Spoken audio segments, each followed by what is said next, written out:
जय हिंद दोस्तों। आप सभी का स्वागत है आपके अपने इस YouTube channel Vidyakul education centre में। तो दोस्तों, पिछली वीडियो में हम लोग बिहार पॉलिटेक्निक एंट्रेंस एग्जाम का जो मैथ का आंसर की है उसके 5 सवालों को देख चुके हैं। और दोस्तों, इस वीडियो में हम लोग 6 से लेकर लास्ट तक के संपूर्ण क्वेश्चन को देखने वाले हैं जो आपके मैथ के होने वाले हैं। यानी मैथ का आपका आंसर की का वीडियो होने वाला है जो आपका 22/6/2024 का पॉलिटेक्निक का एग्जाम हुआ है। उसमें मैथ के जितने भी क्वेश्चन पूछे गए हैं उन सभी क्वेश्चन को आज की इस वीडियो में हम लोग देखने वाले हैं। यदि आप लोग 1 से लेकर 5 तक के मैथ के सवालों को नहीं देखे हैं तो उसका वीडियो ऑलरेडी चैनल पर अपलोड हो गया है। आप सभी जाकर उसका वीडियो ज़रूर देख लीजिएगा। और दोस्तों, इसमें हम लोग 6 से लेकर लास्ट तक के संपूर्ण क्वेश्चन को देखने वाले हैं। तो दोस्तों, आपसे रिक्वेस्ट है कि आप इस वीडियो को अंत तक ज़रूर देखिएगा, क्योंकि दोस्तों हम इसमें फुल डिस्कशन के साथ आपको बताए हैं, यानी सॉल्यूशन के साथ आपको आंसर दिए हैं। उस तरह आपको बढ़िया से समझ में आ भी जाएगा और आप किस तरह बनाए हैं ये भी देख लीजिएगा और अपना मिलान कर लीजिएगा कि कितना क्वेश्चन सही या गलत हुआ है। तो चलिए दोस्तों, बिना समय को वेस्ट किए आज की इस वीडियो को शुरू करते हैं। और दोस्तों, यदि आप इस चैनल पर पहली बार आए हैं तो इसको सब्सक्राइब करने के साथ साथ बेल आइकन को ऑल पे प्रेस जरूर कर लीजिएगा, ताकि आगे से जब भी हम वीडियो डालें सबसे पहले आपके पास नोटिफिकेशन पहुंचे। तो चलिए दोस्तों, वीडियो को शुरू करते हैं। तो क्वेश्चन नंबर 5 तक हम लोग देख चुके हैं। तो क्वेश्चन नंबर हमारा 6 है दोस्तों। एक अर्धगोले का कुल पृष्ठीय क्षेत्रफल है, यानी एक अर्धगोले का कुल पृष्ठीय क्षेत्रफल कितना होता है। तो दोस्तों, एक अर्धगोले का कुल पृष्ठीय क्षेत्रफल 3πr² होता है। जब संपूर्ण गोला रहेगा, यानी अर्धगोला यहाँ पे नहीं रहेगा, केवल पूछेगा गोला का पृष्ठीय क्षेत्रफल, तो आपका 4πr² होगा। लेकिन यहाँ पे अर्ध गोले का पूछा है तो अर्धगोला का कुल पृष्ठीय क्षेत्रफल आपका 3πr² होगा। तो यदि आप 3πr² टिक लगाए हैं तो आपका बिल्कुल राइट आंसर है। ऑप्शन नंबर सी इसका राइट आंसर हो जाएगा। चलिए दोस्तों, हम लोग आगे देखते हैं। नेक्स्ट हमारा क्वेश्चन पूछा गया था दोस्तों, एक 128 मीटर ऊंची मीनार से एक कार का अवनमन कोण 30 डिग्री है। मीनार के आधार से कार की दूरी मीटर में होगी। यानी ये हाइट एंड डिस्टेंस का क्वेश्चन है दोस्तों। पूछा गया है कि एक 128 मीटर ऊंची मीनार है।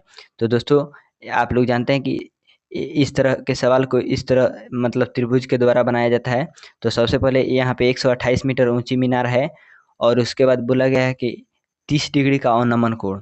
तो अवनमन कोण आप लोग जानते हैं दोस्तों कि ऊपर बनता है, तो यहाँ पे 30 डिग्री का अवनमन कोण बना है। उसके बाद दोस्तों, यहाँ से पूछा जा रहा है कि मीनार के आधार से कार की दूरी कितनी होगी। यानी यहाँ से यहाँ तक की दूरी आप हमको बताना है। यहाँ बोला गया था यहाँ से आप लोगों को कि मीनार के आधार से कार की दूरी यहाँ पे बताने के लिए।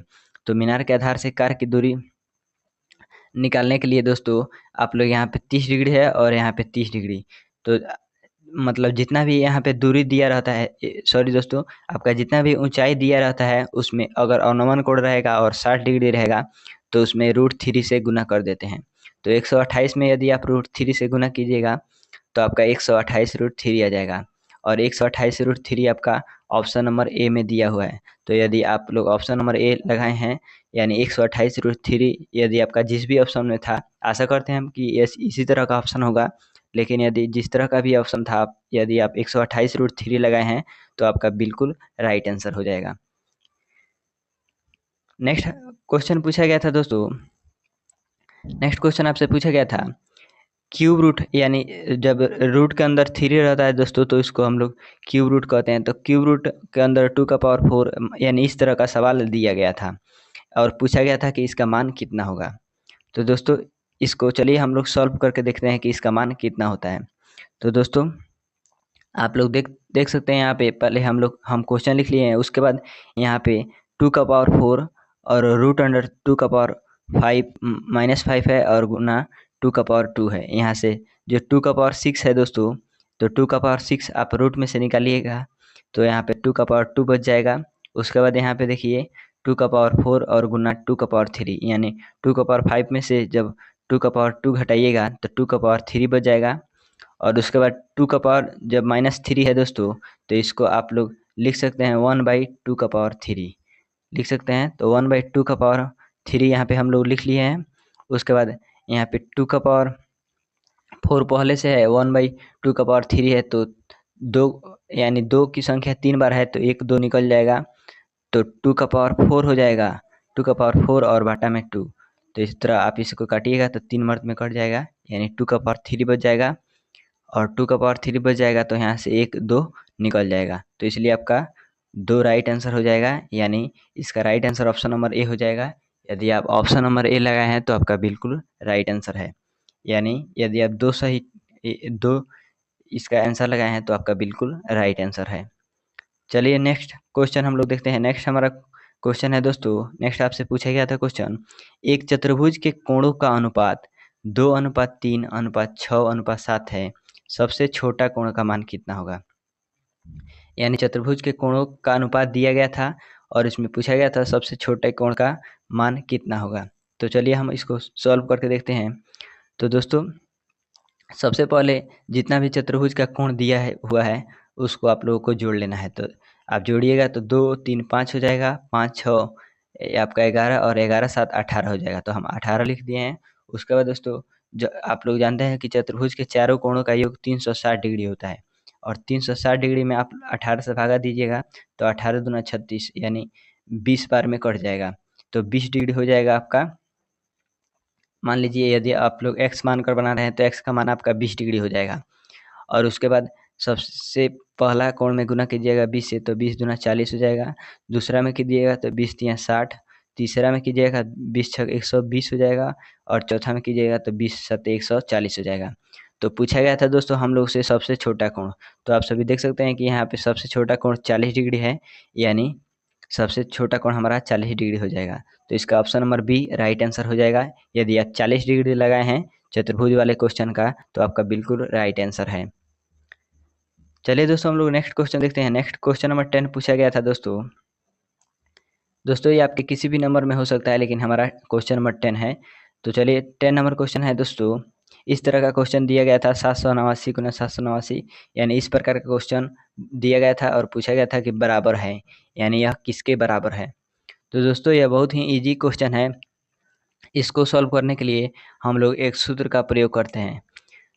सूत्र है दोस्तों, देखिए आपका 789 789 और 789, यानी 3 बार 789 दिया हुआ है, तो इसको हम लोग ए का क्यों लिख सकते हैं। और उसके बाद 2 बार 3 बार 211 दिया हुआ है तो इसको बी का क्यों लिख सकते हैं। तो ए का क्यों प्लस बी का क्यों इसको लिख सकते हैं, तो ए का क्यों प्लस बी का क्यों, और बट्टा में आपका ए स्क्वायर है माइनस ए बी है, यानी ए बी, और प्लस आपका बी स्क्वायर है, आप लोग देख सकते हैं। तो इसी सूत्र का प्रयोग करके इसको बना सकते हैं, a cube plus b cube बटा a square plus a b plus b square.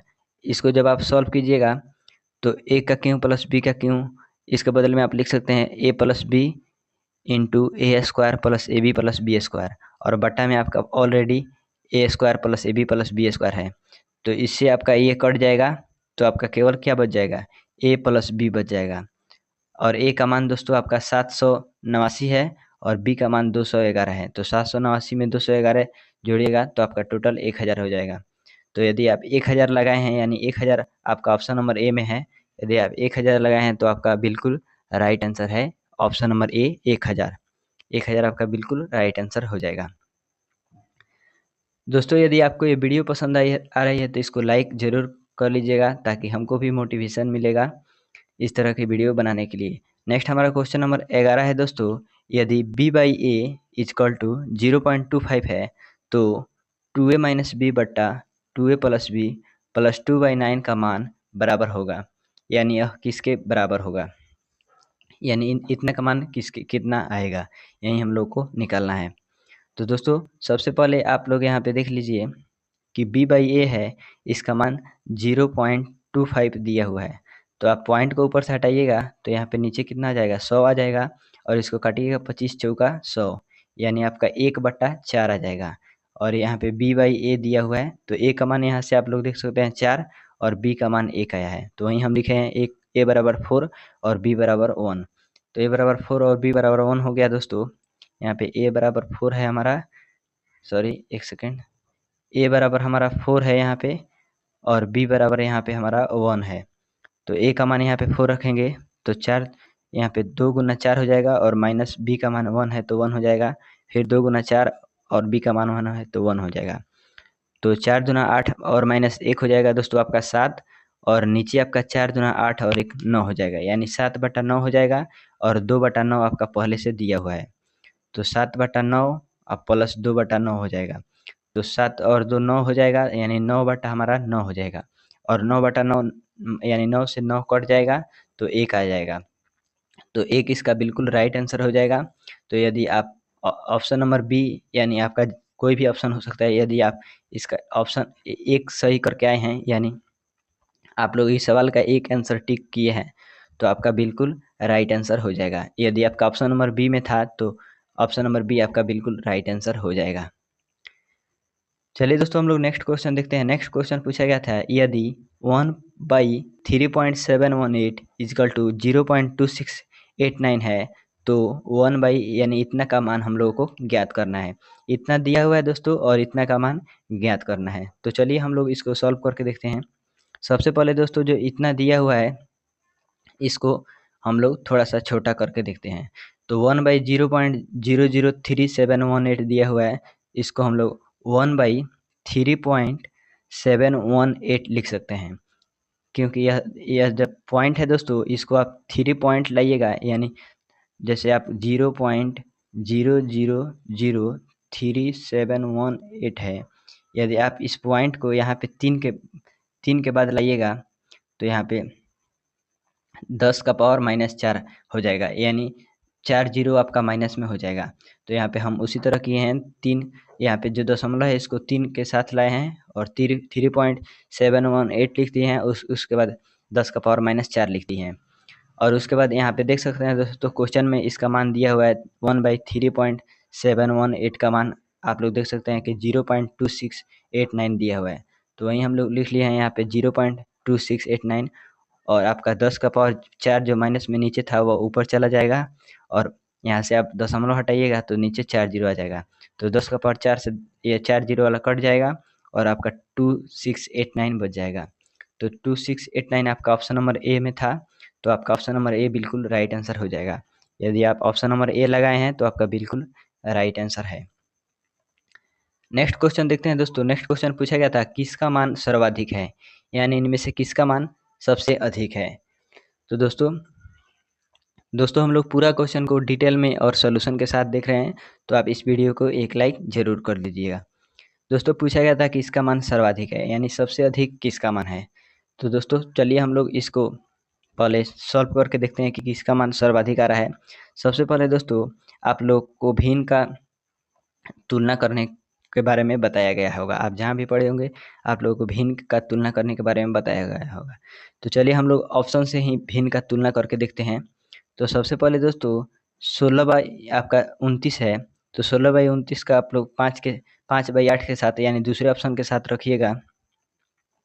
तो 16 मैंने 16 में आप 8 से गुना कीजिएगा तिरछा तिरछी, तो 16 8 128, और यहाँ पे 29 5 यहाँ पे 145 हो जाएगा।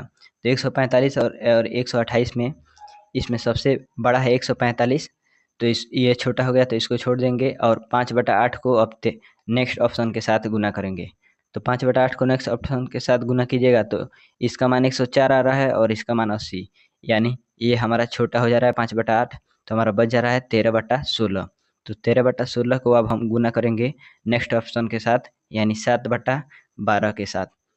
तो 7/12 के साथ हम लोग नेक्स्ट ऑप्शन के साथ गुना करेंगे दोस्तों। तो यहाँ पे 12 और 13 में गुना कीजिएगा तो आपका 156 आ जाएगा, और 16 और 7 में कीजिएगा तो 112 आ जाएगा। तो 156 और 112 में आपका 156 बड़ा है, इसलिए आपका 13/16 राइट आंसर हो जाएगा।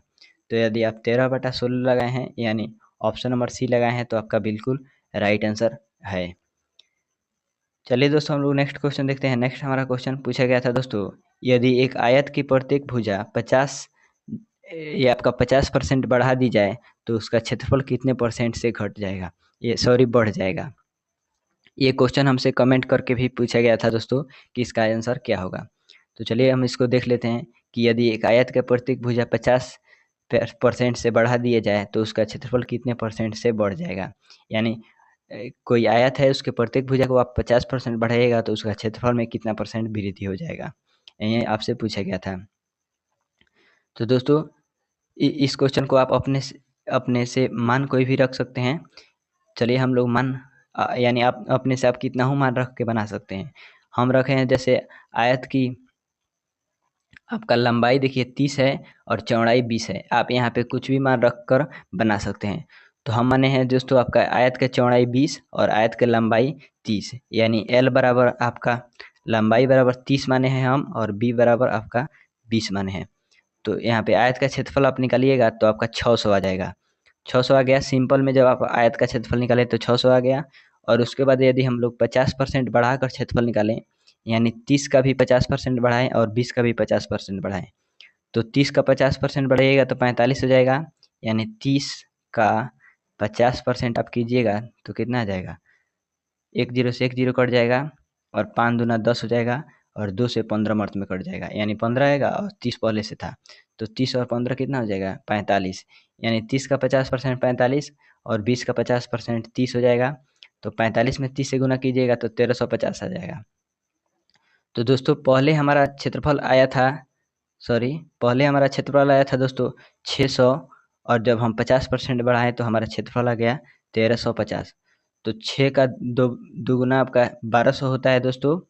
कितना होता है 1200, और उसके बाद 100 कितना बच जा रहा है हमारा 150 बच जा रहा है। तो 600 का 25% आपका 150 हो जाएगा, यानी टोटल आपका 125% हो जाएगा। तो 125% आपका ऑप्शन नंबर बी में दिया हुआ है। यानी यदि एक आयत की प्रत्येक भुजा आप 50% बढ़ाइएगा तो उसके क्षेत्रफल में 125% की वृद्धि हो जाएगी। तो राइट आंसर आपका ऑप्शन नंबर बी हो जाएगा क्वेश्चन नंबर 14 का। यदि आप ऑप्शन नंबर बी लगाए हैं तो आपका बिल्कुल राइट आंसर है, यानी 125 इसका राइट आंसर हो जाएगा। चलिए दोस्तों हम लोग नेक्स्ट क्वेश्चन देखते हैं। नेक्स्ट क्वेश्चन पूछा गया था, एक पहिया 88 किलोमीटर की दूरी तय करने में 1000 बार घूमता है, पहिए का अर्ध व्यास मीटर में है। दोस्तों एक पहिया है जो 88 किलोमीटर की दूरी तय करने में 1000 बार घूमता है, तो इस पहिए का अर्धव्यास मीटर में कितना होगा, यानी पहिए का अर्धव्यास मीटर में ज्ञात करना है। तो दोस्तों आप लोग जानते हैं कि पहिया वृत्ताकार होता है। चलिए हम इसका सोल्यूशन देखते हैं। पहिया वृत्ताकार होता है तो 2 पाई आर हो जाएगा, और घूम रहा है कितना 1000 बार, तो 1000 से गुना करेंगे, और टोटल कितना घूम रहा है 88 किलोमीटर, तो 88 किलोमीटर बराबर में रख लेंगे और इसको सॉल्व करेंगे तो 2 हो जाएगा, और पाई का मान 22/7, और आर का मान हम लोगों को निकालना है। आप लोग देखे हैं कि आर का मान पूछा है निकालने के लिए। और उसके बाद दोस्तों यहाँ पे 1000 जो दिया है तो 1000 लिख लेंगे, और 88 किलोमीटर को जो आप मीटर में बदलिएगा तो 88 गुना 1000 हो जाएगा, यानी 88,000 मीटर हो जाएगा। तो 88 हम अलग लिखे हैं और 1000 अलग लिखे हैं। और उसके बाद दोस्तों इसको काटिएगा आप, 1000 से 1000 को काट दीजिएगा, और 22 दूना 44 हो जाएगा आपका, 44/7 और गुना आर, और यहाँ पे 88। और उसके बाद 44 से 2 मर्त में काटिएगा 88 को, और आर का मान आपका 7 दूना 14 हो जाएगा, यानी आर का मान आपका कितना हो गया 7 दूना 14। और पूछ रहा है दोस्तों हमसे, यानी आर बराबर आपका कितना आया 14, और यहाँ से पूछ रहा है दोस्तों अर्ध व्यास ज्ञात करना है, यानी व्यास हम लोगों को ज्ञात करना है कि अर्ध व्यास कितना होगा। तो दोस्तों आर का मान यदि हम आप लोग दोगुना करेंगे, जैसे मान लीजिए आपका डी दिया रहता है 10, तो आप आर का मान कैसे निकालते हैं, इसका आधा करते हैं तो आर का मान निकल जाता है। और यदि आर का मान दिया रहेगा और डी निकालना होगा तो कैसे करेंगे, आर का मान 14 है और डी निकालना है, तो 14 दूना 28 हो जाएगा, यानी टोटल व्यास हमारा डी बराबर आ गया कितना 28 आ गया। और यहाँ से पूछा गया था अर्ध व्यास, तो अर्ध व्यास यानी व्यास का आधा, तो 2 से इसमें भगा दीजिएगा तो 14 ही आ जाएगा। तो आप इस तरह बनाए हैं या केवल 14 लिखे हैं तो भी आपका राइट आंसर है, यानी आपका ऑप्शन नंबर ए इसका राइट आंसर हो जाएगा। यदि आप 14 टिक किए हैं तो आपका बिल्कुल राइट आंसर हो जाएगा। चलिए दोस्तों हम लोग नेक्स्ट क्वेश्चन देखते हैं। नेक्स्ट हमारा क्वेश्चन नंबर 16 पूछा गया था, दो त्रिभुजों के क्षेत्रफलों का अनुपात 4:3 है और उनकी ऊंचाइयों का अनुपात 3:4 है, उनके आधारों का अनुपात कितना होगा। तो दोस्तों चलिए हम लोग इसको सॉल्व करके देखते हैं कि कितना होगा। तो सबसे पहले दोस्तों क्षेत्रफल का अनुपात यहाँ पे 4:3 दिया हुआ है, और यहाँ पे त्रिभुज के क्षेत्रफल का सूत्र लगाएंगे 1/2 और गुना b1 इंटू h1, और यहाँ पे 1/2 गुना b2 इंटू h2। यहाँ यानी कि यहाँ पे दोस्तों दो त्रिभुज है तो इसलिए हम लोग एक आधार को b1 और एक आधार को b2 माने हैं, और एक ऊंचाई को h1 और एक ऊंचाई को h2 माने हैं। तो यहाँ पे उसी तरह माने हैं दोस्तों। तो यहाँ पे आप लोग देख सकते हैं कि क्षेत्रफल दिया है 4/3, b1 इंटू h1 का मान दिया है 3 और b2 इंटू h2 का मान आपका 4 दिया हुआ है। तो उसके बाद यदि हम लोग गुना करेंगे दोस्तों तो यहाँ पे 4/3 है और b1 का मान आपका 16 है, तो 16 तिया 48 और 9 चौका 36, यानी 48 बटा आपका 36 आ जाएगा। और 48 बटा 36 को आप 12 से काटिएगा तो 12 चौका 48 और 12 तिया 36 हो जाएगा। तो आपका 4/3 और 4/3, यानी 4/3 इधर भी है और बराबर में आपका भी 4/3 आ गया, यानी यह बराबर आ गया। तो 4/3 आपका बराबर आ गया। तो इसका राइट आंसर कितना हो जाएगा? राइट आंसर इसका कितना से आया है दोस्तों? 16/9 से, यानी बी का मान हम लोग 16 रखे हैं, b1 का मान 16 रखे हैं और b2 का मान 9 रखे हैं, तो हमारा आंसर आया है। तो 16:9 आपका ऑप्शन नंबर बी में है। तो आपका ऑप्शन नंबर बी इसका राइट आंसर हो जाएगा क्वेश्चन नंबर हम लोगों के 16 का।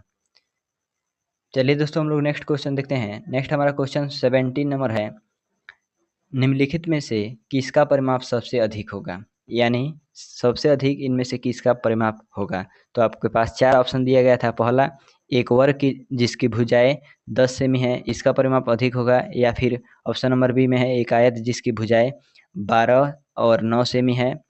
उसके बाद ऑप्शन नंबर सी में था, एक वृत्त जिसका अर्धव्यास 7 सेमी है।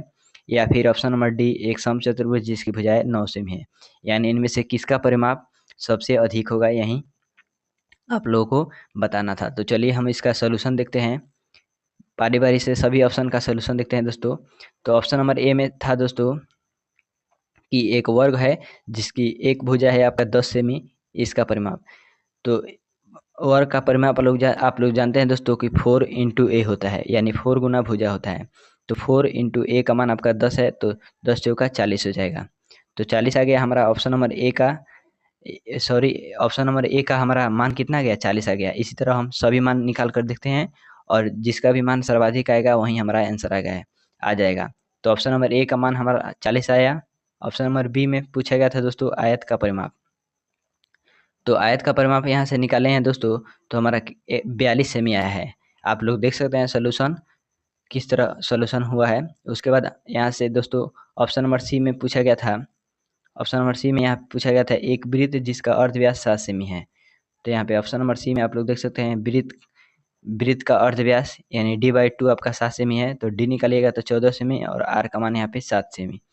तो वृत्त का परिमाप यहाँ से निकाला गया है, तो 44 सेमी आया है। उसके बाद दोस्तों समचतुर्भुज का परिमाप 4 गुना ए होता है, तो यहाँ से 36 सेमी उसका मान आया है। तो ऑप्शन नंबर डी का मान 36, बी का मान 44 और चलिए हम लोग यहाँ पे लिख लेते हैं। ऑप्शन नंबर ए का मान आया है 40, बी का मान आया है आपका 42, सी का मान आया है आपका 44 और डी का मान आया है आपका 36। तो सबसे अधिक आपका ऑप्शन नंबर सी का मान है। ऑप्शन नंबर सी का मान आप लोग देख सकते हैं यहाँ पे 44 है, यानी सबसे अधिक ऑप्शन नंबर सी का मान है। तो इसलिए आपका ऑप्शन नंबर सी बिल्कुल राइट आंसर हो जाएगा। सबसे अधिक परिमाप वृत्त का है, यानी ऑप्शन नंबर सी आपका बिल्कुल राइट आंसर हो जाएगा। यदि आप ऑप्शन नंबर सी लगाए हैं, यानी एक वृत्त जिसका व्यास 7 सेमी है, इसको ऑप्शन आप टिक किए हैं, तो आपका बिल्कुल राइट आंसर है। नेक्स्ट हमारा क्वेश्चन है दोस्तों, यदि एक समलंब का क्षेत्रफल जिसकी समांतर भुजाएं 6 सेमी और 10 सेमी है, 32 वर्ग सेमी है, उसकी समानांतर भुजाओं के मध्य की दूरी क्या होगी? यह क्वेश्चन पूछा गया था। तो चलिए दोस्तों इसको हम लोग सॉल्व करके देखते हैं। तो समलंब चतुर्भुज का आप लोग जानते हैं दोस्तों, क्षेत्रफल होता है 1/2 into b1 into b2 into h और बराबर है यहाँ पे 32, यानी 32 यहाँ आप लोग देख सकते हैं यहाँ पे क्षेत्रफल दिया हुआ है 32 वर्ग सेमी क्षेत्रफल यहाँ पे दिया हुआ है। तो इसको हम लोग सॉल्व करेंगे। तो 1/2 b1 का मान आपका 16 है और b1 का मान आपका 16 है और h यहाँ पे नहीं दिया हुआ है, तो h हम लोग को निकालना है और यहाँ पे 32 रहेगा। तो यहाँ पे 2h बराबर 2 हो जाएगा और h बराबर 4 हो जाएगा। यानी आप लोग सोल्यूशन यहाँ पे देख सकते हैं। यदि सोल्यूशन में कोई दिक्कत हो तो आप लोग कमेंट में पूछ भी सकते हैं, यानी यहाँ पे फुल सोल्यूशन दिया हुआ है, आप लोग देख सकते हैं। तो यहाँ पे हमारा कितना है? 4 सेमी आया है। तो 4 सेमी आपका आप लोग देख सकते हैं ऑप्शन नंबर ए में दिया हुआ है। तो यदि आप इस तरह के सवाल को यानी समलंब चतुर्भुज वाले सवाल को यदि आप ऑप्शन नंबर ए 4 से में टिक किए हैं तो आपका बिल्कुल राइट आंसर है। चलिए दोस्तों हम लोग नेक्स्ट क्वेश्चन देखते हैं। नेक्स्ट क्वेश्चन आप लोगों का प्रोबेबिलिटी यानी प्रायिकता से पूछा गया था। दोस्तों 2 पासे को फेंकने पर 5 या 3 या 11 आने की प्रायिकता क्या होगी? यानी 2 पासे को फेंकिएगा तो आपका 5 या 3 या फिर 11 आने की प्रायिकता क्या होगी? तो सबसे पहले दोस्तों 5 आने की संख्या कितना है? तो 1 4 से 5 आ जाएगा, उसके बाद 4 1 से 5 आ जाएगा, उसके बाद 3 2 से 5 आ जाएगा और उसके बाद 2 3 से आपका 5 आ जाएगा। उसके बाद 3 की आने की संख्या देखें तो 1 2 से आपका 3 आएगा और 2 1 से 3 आएगा और कोई भी संख्या से 3 नहीं आएगा। और उसके बाद दोस्तों 11 आने की संख्या आपका 6 और 5 है, यानी 2 ही संख्या से आपका 11 आ जाएगा। और आप लोग जानते हैं दोस्तों, जब 2 पासा को फेंका जाता है तो 1 पासा को फेंकिएगा तो 6 घटना होगा और 2 पासा को फेंकिएगा तो आपका 36 घटना हो जाएगा। यानी जितना पासा बढ़ेगा उतना आप स्क्वायर कीजिएगा। जैसे आपसे पूछा जाए 3 पासा को फेंकने पर कितना घटना होगा, तो आप 6 का क्यों कर दीजिएगा तो निकल जाएगा। तो हमारा 2 पासा है तो हमारा कितना होगा, टोटल घटना 36 होगा। और यहाँ पे सभी को जोड़ेंगे 1 2 3 4, 4 2 6 और 2 8 और टोटल हमारा घटना 8 है। तो 8 बटा 36 करेंगे तो 8 8 से आप लोग 36 को काटिएगा तो यहाँ पे 4 दूना 8 हो जाएगा और यहाँ पे 9 चौका 36 हो जाएगा, यानी 2 बटा 9 हो जाएगा। तो 2 बटा 9 हम लोग देखते हैं किस ऑप्शन में है। तो 2 बटा 9 दोस्तों हमारा ऑप्शन नंबर सी में है। तो यदि आप 2 बटा 9 ऑप्शन नंबर सी लगाए हैं तो आपका बिल्कुल राइट आंसर है प्रायिकता वाले सवाल का। तो दोस्तों हम लोग यहाँ पे संपूर्ण क्वेश्चन को देख चुके हैं और यहाँ पे कुछ क्वेश्चन बचा हुआ है दोस्तों। तो हम लोग उसका नेक्स्ट पार्ट में यानी यहाँ पे हम लोग 15 इसमें देखे हैं और 5 उसमें देखे हैं, यानी 15 5 20 क्वेश्चन देख चुके हैं और बहुत ही कम क्वेश्चन बच गया है। उन सभी को हम लोग नेक्स्ट वीडियो में देख लेंगे। तो दोस्तों आशा करते हैं आपको ये वीडियो पसंद आई है। तो इस वीडियो को आप लाइक करके अपने दोस्तों के पास शेयर जरूर कीजिएगा ताकि वे लोग भी मिलान कर सके कि उनका कितना क्वेश्चन सही हुआ है। और दोस्तों इसी तरह के वीडियो देखने के लिए आप इस चैनल को सब्सक्राइब करके और साथ में बेल आइकन को ऑल पे प्रेस जरूर कर लीजिएगा ताकि आगे से जब भी हम वीडियो डालें सबसे पहले आपके पास नोटिफिकेशन पहुँचे। तो इस वीडियो को देखने के लिए आपका बहुत बहुत धन्यवाद।